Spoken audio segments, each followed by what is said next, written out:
I'm so tired. So excruciatingly tired. You could probably see the bags under my eyes of talking about Aquos. I'm so tired of talking about Aquos. I'm so tired of talking about Aquos. I don't want to be the Aquos channel. That's not who I want to be. I want to be the he who Howlkor rapid fire fury's best deck even though it's not making memes kind of guy. This is like the 5th video in a row I have to talk about Aquos because for being the best faction in the game, it keeps getting support. I'm so tired of talking about this faction. I'm so tired. I just want to sleep.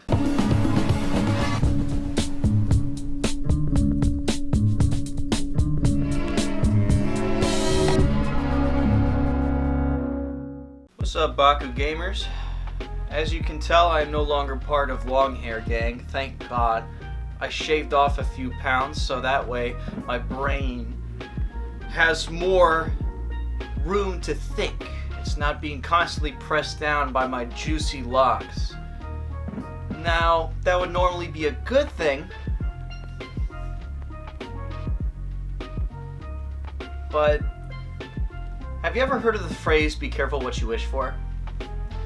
It's a fairly common phrase. It means, and something similar to it is like grass is always greener. Be careful what you wish for because it just might come true. We wished for more Fusion Force to be revealed to the world, onto the world, and guess what? It did. Thanks to Kimbo. His video will be in the description because I'm not going to cover every card that comes in the new starter set of Fusion Force, but I am going to go over the ones that are the cards that are going to be relevant. Let's say that. The cards that are at least worth considering compared to like the ones like we saw in the last starter set that we went over here, where it's just like, one cost for like +3 damage and 200 beat power. We're not going to go over that. We're not going to waste our time. Your time is important, my time is important. Let's get on with our day, okay? I'm going to start on some better notes, some high notes. Fury got a new gear, and I'm not saying like, oh, it's good Darkus or Pyrus support, which means it's automatically going to go in Fury. No. As much as I talk about Fury on this channel, I'm going to try to keep it calm. Not everything is about Fury support, but it literally says when you play this and a player, it doesn't have to be you, but more than likely it's going to be you because you can't control how many cards your opponent has unless you are playing Cubbo Control or something like this, but this is not going to really have a place in Cubbo Control because the only gear that they would probably run would be Tempest Generator. They don't really care about winning B-Power fights or anything like that. They just want to get rid of your opponent's hand. And so this says when you play this, if any card's hand is empty, you get an additional +500 B and +5 damage. This gear also automatically comes with the 200 B power and 2 damage you get with it. It's a 3-cost gear, so that means essentially it's 1 cost. So 1 cost for 707, that's not bad. That's fairly good. Like, that's insane amount of value. The only caveat is you have to be out of cards in your hand. So if you're at that point in Fury where you're top decking cards, this is a good top deck. It's just an additional top deck that rewards you a decent amount other than just the instant damage wins situation. So, and I'm only mentioning Fury because this is literally the only deck that it should go in. There's no other place for this card, but it is cool. 707, that's good. Baku Spring is, finally we're getting draw support for Darkus, but when we're already going to be running Aquos with it, hence comes with Baku Treasure, this is like 3 sets too late. 3 sets way too late. If this came out in BR, you might see some play. Absolutely. It's a 1 cost, and you get Shadow Strike, and you get to draw a card. That's pretty much it. it's situational, especially with how Ventus is going to be kind of ramping up in the near future with the broken Ventus support that we saw, or the decently good Ventus support that we saw in the last starter set we went over in Fusion Force.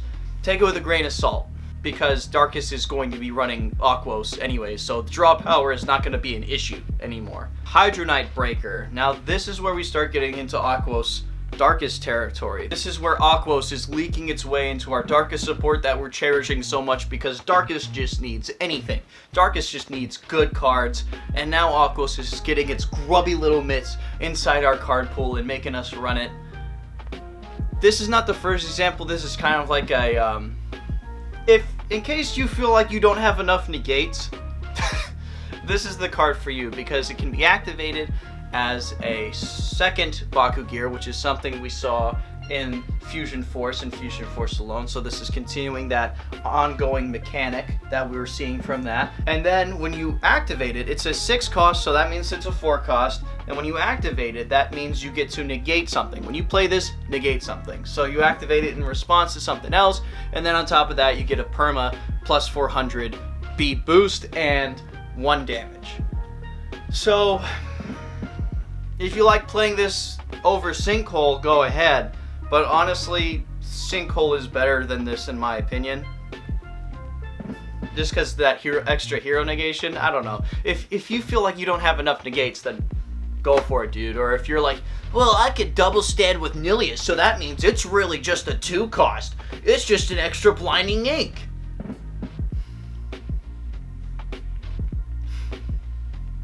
Don't be that guy. Don't be that guy that says he's confident he can always double stand with Nilius. I know Darkus Aquos is going crazy, but no, you're better than that. If you watch this channel, you're better than that. Sorry, that's just how it is. I don't make the rules. Washed Away. It's the 2 cost negate a Baku gear. So those Glimmering Glaives turn 2. You got the heat. You're ready. You're just waiting for them to activate that stupid core stealer, and you just boom, blow it away.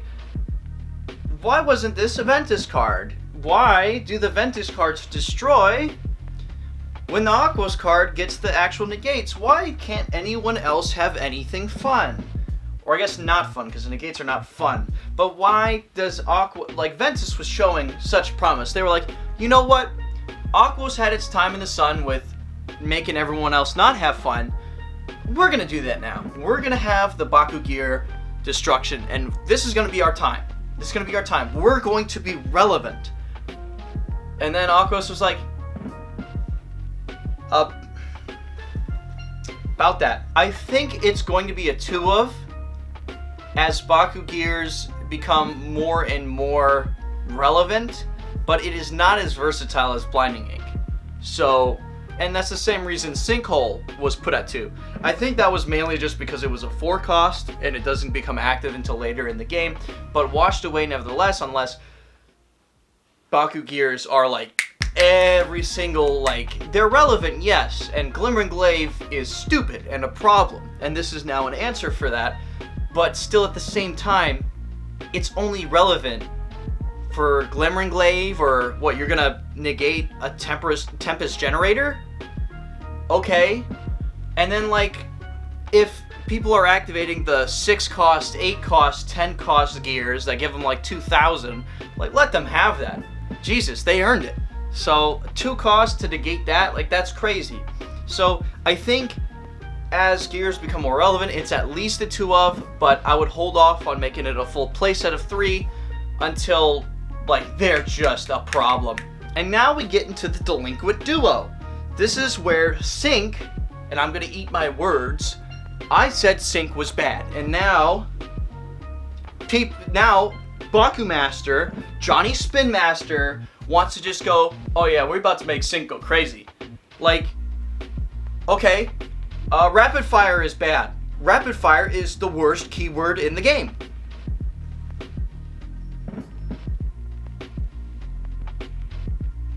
Is it good yet? We haven't gotten a Rapid Fire support revealed, so maybe. Ooh, who knows? Maybe I saved this all. But Sync is undisputedly the best keyword to come out of Armored Elite. And now Fusion Force. Fusion Force just made, woo! Sync is crazy. Because now they have a Nature's Power. Yes, yes. They have Aquos Freeze Beam, where it gives you plus 100. But if you reveal a card that is 5 cost or more in your hand, you get 500 instead. Yes. Doesn't that sound familiar? 5 costs or higher, lots of 5 costs or higher. That sounds like something Ventus would do. 5 costs that are played for free, so I just have a bunch of 5 costs in my hand because I know I can play them for free, so they're not essentially 5 costs, but nevertheless they meet the requirements for being 5 costs because they are in fact 5 costs, but I don't play them for 5 costs, so I get all the benefits and no drawbacks. That sounds exactly like Ventus. So not only do you get to play something that synchronizes with Ventus, but you'll also be able to play Ventus and get 6 Nature's Power. Woo! Turn 1's looking dummy, boys. Oh, yes. Oh my god. Speaking of playing 5 costs for free, have you guys heard of a card called Howling Shell Bomb? Well, you will today. It'll be ingrained in your retinas like it has for me for the past 3 hours. I'm gonna go to sleep and I'm gonna see this Ramparian. Is it Ramparian? Yeah, this Ramparian just dive bombing me out of the stratosphere. I'm just gonna... So, it's plus 1000 B power for 5. Oh, thank God, something off curve. It's bad. Wait a second, because it gets better. If another card causes you to reveal this card out of your hand, you get to play it for free. Guess what makes you reveal cards out of your hand? If you guessed literally the last card we mentioned, you're correct. So 1 cost, not only do you get 500 because you revealed Howling Shell Bomb, but you get Howling Shell Bomb. So it's 1500 turn 1. And, woo, if you remember from last time, Falling Strike is a 0 cost card that gives you 100 B power for 0. And if you reveal a card that's 5 or more in your hand, you get plus 5 damage on top of that. So now you get to activate Falling Strike and then activate this, so you're at 1100 for 0. 1100 and plus 5 damage for nothing. What are they gonna do? Pay 2 to negate your Falling Strike? Go ahead, dude. Go ahead. No skin off my back. I just have 5 Howling Shell Bombs. What is this combination? Let me just pop off with 3 Falling Strikes, get 315 damage, and then Howling Shell Bomb, and then just destroy you turn 1. What is a deck? What is a deck? I don't understand. I hate yelling about Aquos. I'm tired of it. I don't want to yell about Aquos anymore. But they just keep doing this. They keep deep frying my brain, and I will just be reduced to incoherent babble. Pretty soon, I'm gonna be gone, guys. I'm just gonna be sitting in a chair, hooked up to a tube, going, Aquos, 1100 for 0? Why was the keyword that I said was gonna be bad the best thing ever? Why? I don't get it. I don't get it. I don't get it. I don't want to get it. I don't want to understand it. I don't want to get it. I don't want to fathom it. Honestly, I just want it to be gone. Want it to be gone. Want it to be Bakugan. Next card, okay? Next card. Next card. Next card. To make us feel a little bit better, we're going to go over one of the lesser sync cards. The one that's not worth running at all, but I wanted to bring up the fact that unlike its trifecta counterpart, it does not make itself free, which would have been very busted if it said, hey, reveal a 5 cost card from your hand and it's free. It would have been competing with Pact of Darkness, and Darkus would finally see its sun, you know? It would finally go, you know what? I may hate Aquos, but you know what? I'm gonna ride on this dude's back until we just hit the sun, until we burn to a crisp and everyone wants to leave this game. It doesn't do that. Thank God. Because at least Pact, in order to make it free, made you discard a card. It made you lose advantage. This would go, whoop, here's my Dark Rage in hand. And then, just know, next turn you're screwed. And then, like, you just move on with your day. Like, thank God it didn't go for that approach, because, you know, that would be busted. That would officially take over the best faction in the game. The only caveat around that would be if your opponent is playing Aquos, it gets past it as before with Pact. they had to have been playing Darkus, and if you know anything about Darkus, their Bakugan are very lackluster, and the card pool does not make it worth running, except for maybe the flips. But I digress. Let's get into what the actual flip says. You may reveal a card in your hand that costs 3. Not 3 or more, but 3, and then you get to draw a card, and then you get to choose a player to discard a card. So it can be you again, which there's not enough sacrifice cards that would make that worth running. It's funny that we're getting a lot of cards still that revolve around discarding cards from Darkus, but yet we've not gotten any good sacrifice cards since BB. And that was mainly just Shadow Coil and nothing else. Nova Burst came close, but that's not a sacrifice card. That's just, if you discarded a card, guess what? You get to play it for free. So I just wanted to point out that this flip had potential to be good, and thank God it was not. Really, I want to push for Aquos, Darkus, Pyrus, just because you know me, you know my brand. I want to try to make Fury work. I want to kill you turn 1 and 2. But in all reality, it's looking like it's going to be Ventus. It's looking like it's going to be Aquos, Darkus, Ventus, because the synergy is there. The synergy is so apparent. And this might be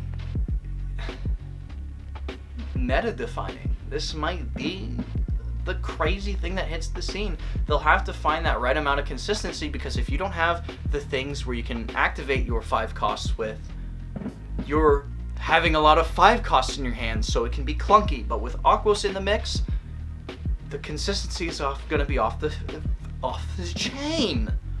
So once that right formula is concocted, that's it. That's it. Aquos, Darkus, Ventus. This isn't my joke. Usually I'm good at coining these things, but Aqua Dave. Aqua, Darkus, Ventus has been coined already, and I want to spread its awareness. I want to spread that name because I think it's funny.